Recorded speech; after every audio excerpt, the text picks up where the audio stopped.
Last year, Go-Go Loser Ranger, or GGLR, came out with a love letter to all Ranger media. But what if those heroes that you admire were villains? What if the fight to defend against humanity was nothing more than a decade-long sham? But to go one step further, what if those villains, the poor monsters that they fought each and every week, were nothing more than enslaved survivors from a fight that ended as soon as it started? For the past 13 years, the nefarious monster army had appeared from their floating fortress each and every Sunday, attempting to conquer the Earth. However, the Dragon Keepers are always there to save the day. Having defeated a vast majority of the monsters during their first invasion, the heroes now routinely show up, clear away any of the remnants of resistance. However, unknown to the public, every fight outside of the first had been a complete farce. The Dragon Keepers reaped fame, prestige, wealth, and power from fighting imaginary enemies, while a few surviving and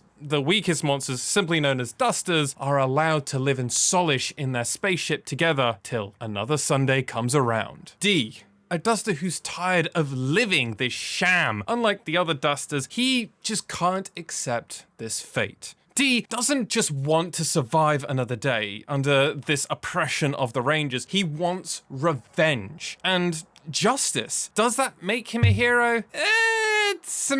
Tomato. D leaves the fortress in an attempt to overturn his current predicament for himself, but also the other Dusters. He happens to meet a mysterious ranger by pure chance, who helps him find out and educate somewhat the naive D on how he could have any chance on defeating the Rangers, in part with their divine artifacts, the ultimate weapon that gives the Rangers their special powers. What separates D from the other Dusters is his talent for being, well, somewhat easily able to transform himself into almost perfectly looking doppelganger of almost anybody else he sees. That doesn't mean he's got the acting chops or research knowledge to be able to convince everyone around him entirely, but he'll look almost indistinguishable. Just don't cut him, please. While the plot itself does struggle with some of the pacing, which in a sense is very reminiscent of a lot of those Ranger shows that it's inspired by, as the show continues into its latter aspects, it does get a lot more engaging. D is a strong lead. While not the brilliant or brightest, he has a strong sense of justice and a conviction. Countless of the secondary characters' backstories is unraveled, rarely all at once. Somewhat over several episodes in a very lifelike way. Not all, but some might overshare, most won't, and each you'll have to very slowly learn and unravel their real reasons for becoming a Ranger and fighting for what's right. Lots were affected by that first monster invasion, which in turn has bled into a second generation that wants to continue the fight, mostly unaware of the sham in question. Go-Go Loser Ranger is this fantastic blend of an alien invasion happening, but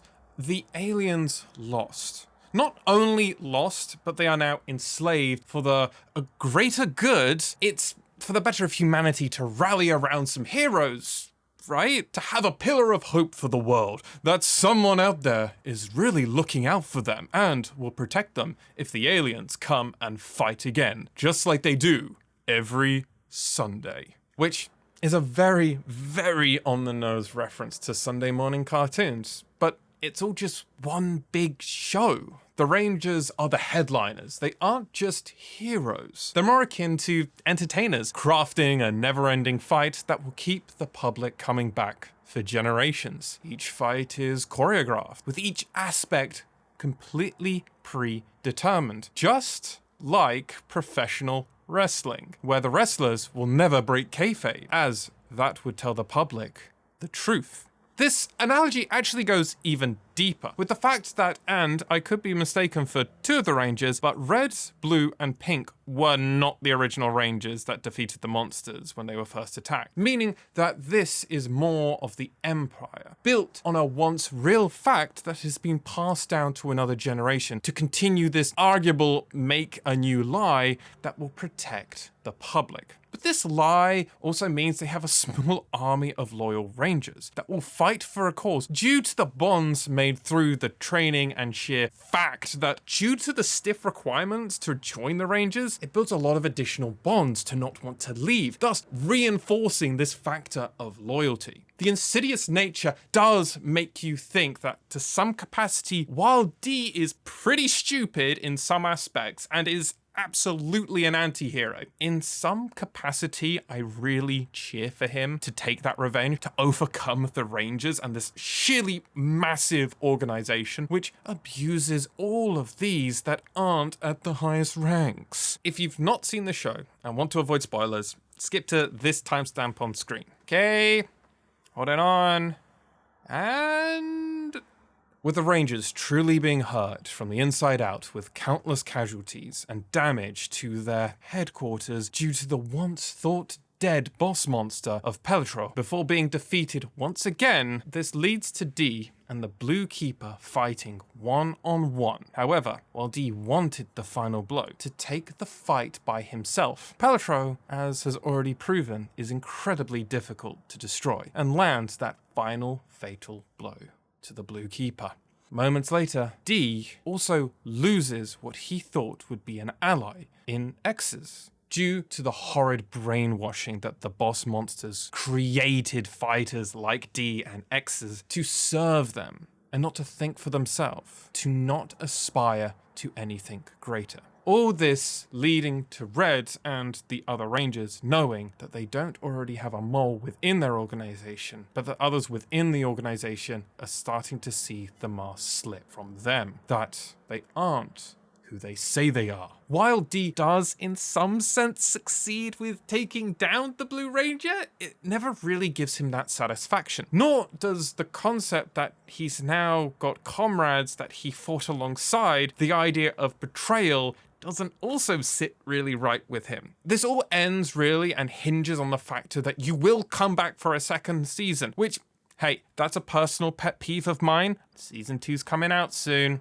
Why do you think I made this? Hey, like and subscribe if you want to see more of that. While it is frustrating that we don't have a lot of the puzzle pieces, this first season unveils the core plot, that good and bad will always be relative terms and will be more understood by history of the victors. And we just don't have that information on who will be the victor. But outside of the plot, the animation is fantastic. It truly blends 2D animation and 3D CGI in an almost flawless way that doesn't really take away from the art style, nor does it break the immersion. Rather, it just helps add weight to the scenes, which isn't too surprising when you look at YoStar Pictures' backlogs of several 3D shows. Given a budget, they've really begun to flesh out and smash the objective. And hopefully this is a sign of things to come. Another reason, and partly why I think this show was so well made, is in part due to its director, Kaiichi Sato, who directed Tiger and Bunny, another superhero subversion anime, which isn't all it seems at face value. Clearly,